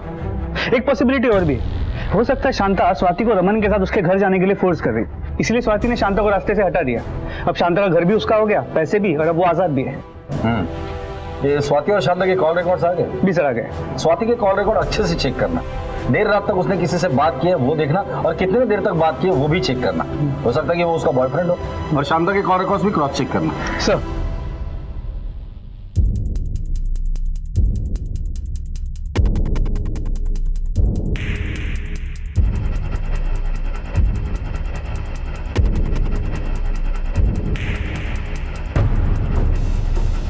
सर स्वाति और शांता के कॉल रिकॉर्ड्स, इनके कॉल रिकॉर्ड्स में कई सारे नंबर कॉमन है, लेकिन सबसे सरप्राइजिंग वाला है बैजू का। ये देखिए,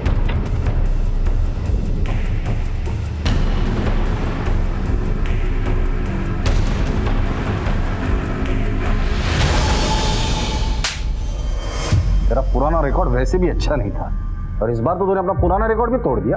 साहब पहले जो किया सो किया साहब, अभी तो मैं सुधर गया हूं ना साहब। हम भी पुरानी बातें ही कर रहे हैं। शांता का तेरे साथ झगड़ा हुआ था और उसकी बेटी स्वाति तेरे दुकान में काम करती है। तेरा और स्वाति का अफेयर था ना, जो शांता को पसंद नहीं था, इसलिए गुस्से में आकर तूने शांता को मार डाला था। एक बात बता, अकेले ने सब कुछ किया था या स्वाति भी तेरे साथ थी उसमें? स्वाति मेरे टेलरिंग शॉप पे कपड़े सीने का काम करती थी साहब। और साहब ये भी तो प्रायश्चित ही है ना साहब कि शांता को जो मैंने नुकसान पहुंचाया था, शांता तो अभी है नहीं, तो मैंने सोचा कि उसके लड़की को सहारा दे दूं सर। सहारा दे दूं या अपना लूं उससे?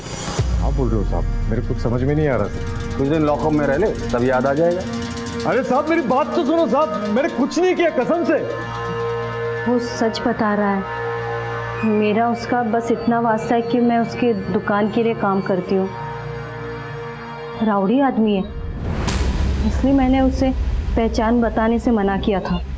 और रमन को दूसरा आदमी है, मैंने जानबूझकर बोला था ताकि वो मुझे घर वापस ले जाने की रट लगाना छोड़ दे। सर केस बंद कर दीजिए गड़े मुर्दे उखाड़ के क्या मिलेगा? गड़े मुर्दे तभी उखाड़े जाते हैं जब कोई नाइंसाफी होती है। नहीं, अभी तो हम लोग जा रहे हैं, लेकिन जब भी जरूरत पड़ेगी पुलिस स्टेशन आना पड़ेगा। ये फिर से झूठ बोल रही है। तहकीकात के दौरान हमें बहुत सी चीजें पता तो चली है, लेकिन अभी भी हमारे पास किसी के खिलाफ कोई ठोस सबूत नहीं। अय्यर, हर चीज प्लेट में परोसे हुई मिली तो फिर क्या कहना। मैंने पहले कहा था ये केस 1 साल पुराना है, तो कातिल को अपना जुर्म मिटाने का और सबूत मिटाने का बहुत वक्त मिला है। एक काम करो, तुम बैंगलोर जाके उस नर्स समृद्धि से मिलो। स्वाति के अलावा स्वाति के घर के अंदर की बातें वो नर्स ही हमें बता सकती है। सर,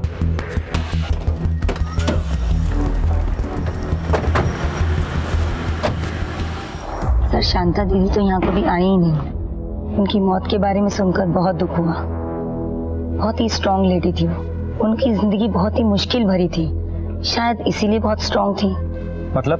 मतलब ये कि इंसान कितना भी चाहे पर कभी ना कभी उसका अतीत उसके सामने आकर खड़ा हो ही जाता है। शांता, तू यहाँ क्या कर रहा है? क्यों? मैं तुझसे मिलने नहीं आ सकता? पुराना साथ है हमारा। जब मैंने सुना कि तेरा एक्सीडेंट हो गया है तो सोचा कि कुछ मदद कर दूं।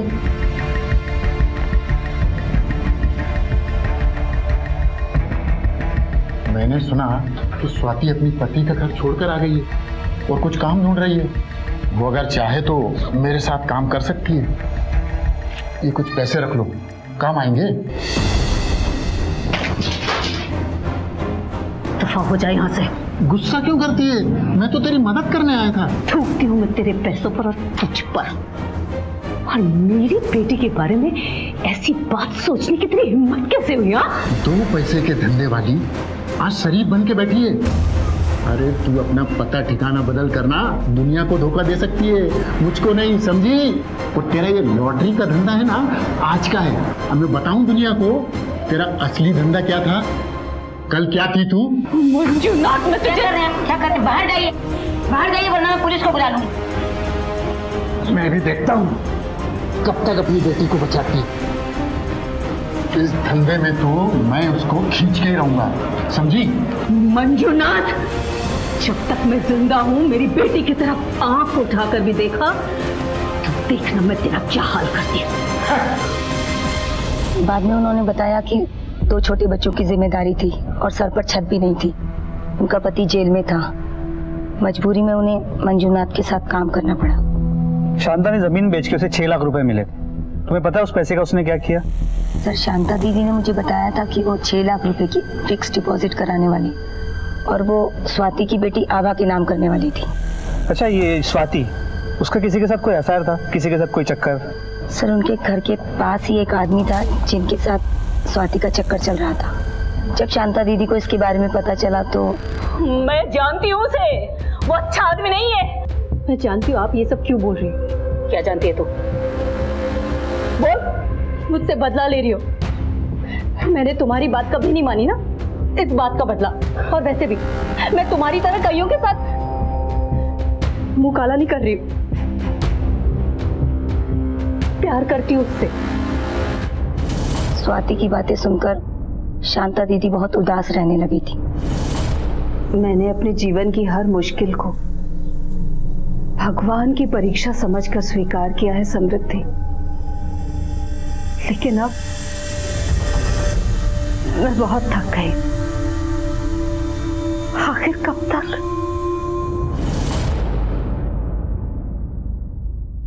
इस उम्र में अब किसी की जान लेके जेल जाने का मुझे कोई शौक नहीं है साहब। वो तो एक कोशिश की थी कि किसी तरह उसकी बेटी को भी इस धंधे में उतार लूं, मगर मैं शांता को जानता हूँ, उससे किसी तरह का झगड़ा मोल नहीं ले सकता, इसीलिए दोबारा गया ही नहीं। मैंने बताया ना, मैंने झूठ बोला था रमन से। मेरा किसी के साथ कोई अफेयर नहीं है। वैसे भी मैं किसी भी पड़ोसी के यहाँ आती जाती तक नहीं। तुम पुलिस वाले से लगातार झूठ बोलती आई थी। वो नर्स समृद्धि, उससे हमें सब कुछ सच पता चल चुका है। अब तुम्हारे पास सच बोलने के सिवा और कोई भी चारा नहीं है। सर वो मेरे पास के घर में एक आदमी रहता है, उससे मैं शादी करने वाली थी, लेकिन इसका अम्मा की हत्या से क्या लेना देना? क्योंकि तुम्हारी अम्मा इस रिश्ते के खिलाफ थी। इसलिए तुमने अपने आशिक के साथ मिलके शांता को मार डाला। नहीं, ऐसा कुछ नहीं है, मैंने कुछ नहीं किया। अगर कुछ किया नहीं है तो फिर झूठ क्यों बोल रही थी? वो आदमी शादीशुदा है, वो अपने बीवी बच्चे को छोड़ के नहीं आ सकता। वो रहता कहाँ है? मदुराई में। हफ्ते के 5 दिन वो काम करने के लिए आता है, फिर चला जाता है। पिछले 10 दिनों में तुम दोनों की सिर्फ एक ही बार फोन पर बात हुई है, और जब से शांता मर्डर केस का इन्वेस्टिगेशन शुरू हुआ है उसने एक बार भी तुम्हें कॉल नहीं किया, ना ही तुमने उसे कॉल किया, और ना ही वो तुमसे मिलने यहाँ आया। क्यों? पता नहीं वो क्यों नहीं आया, मेरा फोन भी नहीं उठा रहा है वो पिछले कुछ दिनों से। हाँ, वैसे भी उसकी बीवी जब आसपास रहती है तो वो मेरा फोन भी नहीं उठाता। वो अच्छा आदमी है सर। हाँ, एक शादीशुदा आदमी बाहर कहीं अफेयर करे अपनी बीवी को छोड़कर, वो अच्छा ही आदमी होगा ना।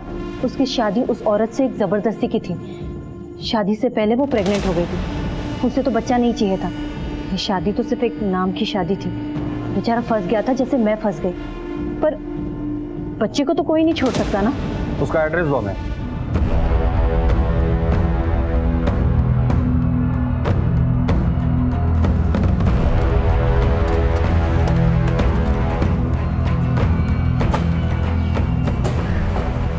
जय हिंद सर, ये केरला पुलिस से अजीत के बारे में पूछताछ करने आए हैं। सर, अजीत मर्डर केस की इन्वेस्टिगेशन मैं ही देख रहा हूँ सर। मर्डर? अजीत का मर्डर हो गया? Yes sir. अजीत की पोस्टमार्टम रिपोर्ट के मुताबिक उसकी बॉडी में पोटेशियम साइनाइड पाया गया है। उसकी मौत हार्ट फेल होने से हुई है सर।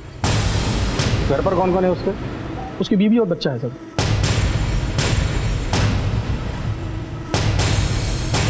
आप कहना क्या चाहते हैं? हम यही कहना चाहते हैं कि आपके पति का स्वाति के साथ अफेयर था।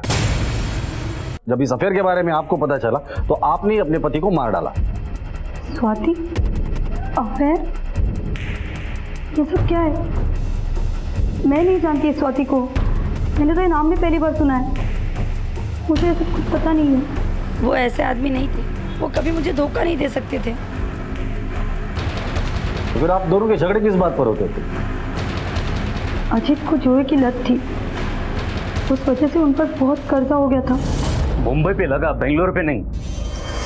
अरे पुराना पैसा कहाँ जा रहा? मैं कुछ ना कुछ जुगाड़ करके पैसा लौटा दूंगा यार, फिक्र मत करो। लेकिन अभी नए सौदे की बात करते। मुंबई पे मैंने जितना बोला है ना उतना पैसा लगा दी, समझे? फिर से चालू हो गया ना तुम्हारे सट्टा?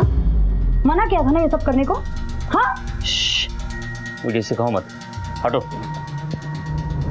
आए दिन वसूली वालों के धमकी भरे फोन घर तक आने लगे थे।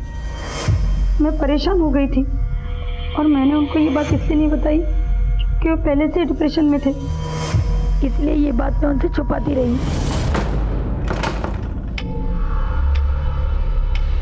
देखो, दूर रहो तुम, मेरे पास मत आना। अजीत के पेट में पोटेशियम साइनाइड मिला था, जो इतनी आसानी से मिलता नहीं है। अजीत एक केमिकल प्लांट में काम करते थे, शायद वहीं से मिला हो। ठीक है।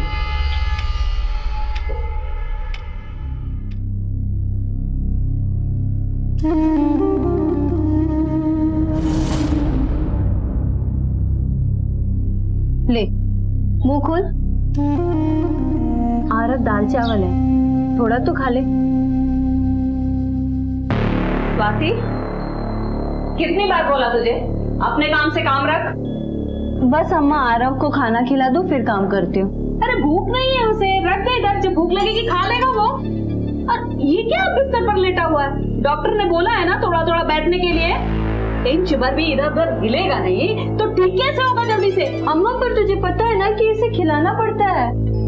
अरे तो उसको छोड़, अपना ख्याल रख। पेट से है तू, इतना बड़ा हो गया है, अपने काम खुद से नहीं कर सकता, कैसे ठीक होगा? जिम्मेदारी कैसे उठाएगा? शांता, चलो चलती है, चलो। हाँ,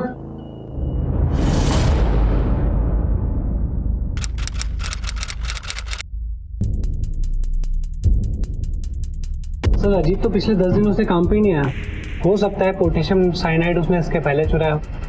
और सर, इतनी कम मात्रा में पता लगा पाना बहुत मुश्किल है कि किसने चुराया। तो उसका कोई दोस्त है यहाँ जो उसके बारे में जानता हो? तुम्हारे फैक्ट्री के मैनेजर से हमें पता चला कि तुम अजीत के बहुत अच्छे दोस्त हो। हाँ सर। अजीत के बारे में क्या जानते हो? सर, अजीत और मैं अच्छे दोस्त थे, मैच में सट्टा लगाने की वजह से वो पूरा बर्बाद हो गया था। अजीत के बारे में काफी कुछ जानते हो, तो उसके अफेयर के बारे में भी जानते होगे। तू कभी मिला है स्वाति से? एक मिनट नीचे रखो।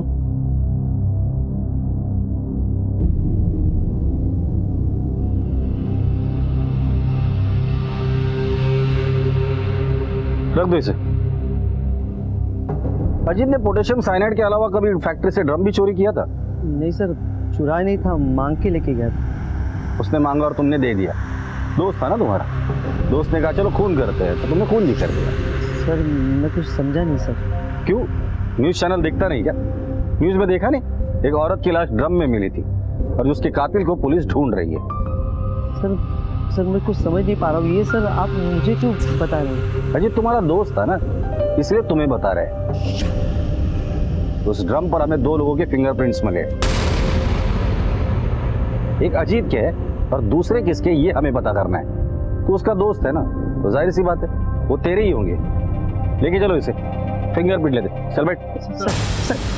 सर मैंने कुछ नहीं किया सर मैंने कुछ नहीं किया सर। अजीत ने मुझे कहा था कि घर में वो रेडियम केमिकल बनाना है, इसलिए मैंने उसको ड्रम दे दिया। कुछ दिनों बाद उसने बोला कि केमिकल पूरा ख़राब हो गया, फेंकना पड़ेगा, तो किसी की नज़र में ना आए इसलिए मैंने ड्रम फेंकने में उसकी मदद की।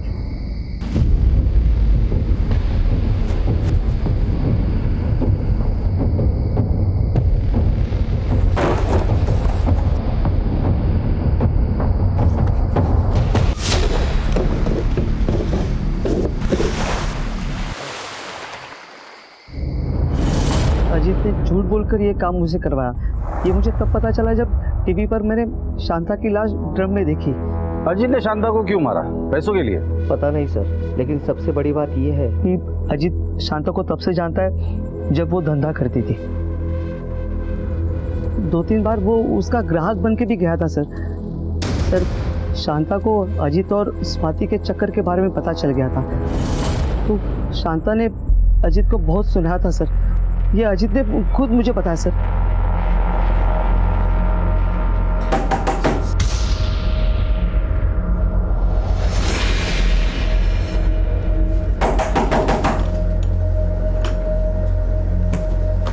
स्वाति का तू अम्मा यहाँ मुंह कला कर रही है? अम्मा बंद करके। कहा था ना तुझसे दूर रह स्वाति से। अम्मा नहीं, समझ में नहीं आता। अम्मा, और तू शर्म नहीं आती? शादीशुदा होकर एक बच्चे की माँ होकर यहाँ बैठी है। कितने पैसे चाहिए तुझे? वो पैसे ले और दफा हो यहाँ से। अम्मा, मेरी बेटी का पीछा छोड़ दे, समझा ना तू? वरना तू जानता नहीं है कितना बुरा होगा तेरे साथ। सब पता है मुझे। अजीत शांता की धमकी से बहुत डर गया था। अपने और स्वाति के बारे में बताने के लिए शांता को घर पे बुलाया और वही मार दिया सर। अम्मा आओ ना, बैठो ना। नहीं, क्या बात है, क्यों बुलाया है? अम्मा अंदर आओ ना, बैठ के बात करेंगे। नहीं बैठना मुझे, जो बोलना है जल्दी बोल। नहीं अम्मा आओ ना, अंदर आओ जरा, बैठो, आप तसल्ली से बात करेंगे हम लोग। आओ अम्मा बैठो ना। बोल। हाथ जोड़ता हूँ अम्मा। अम्मा मेरी बीवी और बच्चे को ये सब मत पता ना अम्मा। अम्मा नहीं तो मेरा परिवार टूट जाएगा अम्मा। मैं मर जाऊंगा, मैं बर्बाद हो जाऊंगा अम्मा। जो इतने दिनों से ये बात मैं तुझे समझा रही थी तो नहीं समझ में आ रहा था तुझको? हाँ, मेरी स्वाति की जिंदगी क्यों बर्बाद कर रहा था फिर तू? अब ये तेरी शराफत का जो चोगा है ना, इसे सारी दुनिया के सामने उतारूंगी, तेरी बीवी के सामने उतारूंगी, तेरे बच्चे के सामने। नहीं अम्मा मैं पैर पड़ दो अम्मा। अम्मा मेरी बेबी बच्चे को कुछ नहीं पता ना अम्मा। अम्मा प्लीज अम्मा, मेरी बात मान लो ना अम्मा, प्लीज अम्मा, मैं आपके पैर पड़ दो अम्मा। उसे मारने के बाद अजीत ने पूरा घर ढूंढा और उसको कहीं पैसे नहीं मिले। आपको जब शांता की डेड बॉडी मिली तो आपको स्वाति के घर के बाहर देखा तो वो बहुत डर गया सर। अजीत को किसने मारा? सर उसको अपनी बीवी और समाज का बहुत डर था कि कहीं उसकी इज्जत उनकी नजरों में खराब ना हो जाए। शायद इसीलिए उसने आत्महत्या की होगी। इस पूरे प्लानिंग में स्वाति का रोल क्या था? सर पता नहीं सर। सर केस तो सॉल्व हो गया, पता भी चल गया कि कातिल कौन है, लेकिन कातिल को सजा नहीं दिलवा पाए। और ये भी पता नहीं चल पाया कि स्वाति का शांता के मर्डर में हाथ था भी या नहीं। शीशा और रिश्ता दोनों ही नाजुक होते हैं, मगर उनमें एक फर्क होता है। शीशा गलती से टूटता है और रिश्ता गलतफहमी से। रिश्तों की रस्सी तब कमजोर होती है जब इंसान गलतफहमी में पैदा होने वाले सवालों के जवाब भी खुद ही बना लेता है। अपने मन में किसी भी गलतफहमी को दबाए रखने से कभी रिश्ते बेहतर नहीं बन सकते। गलतफहमियों को आमने सामने बैठकर दूर कर लेना चाहिए। इसी में खुशहाल जिंदगी का राज छिपा है। क्राइम पेट्रोल के ऐसे ही मजेदार एपिसोड्स देखने के लिए हमारे चैनल को सब्सक्राइब करें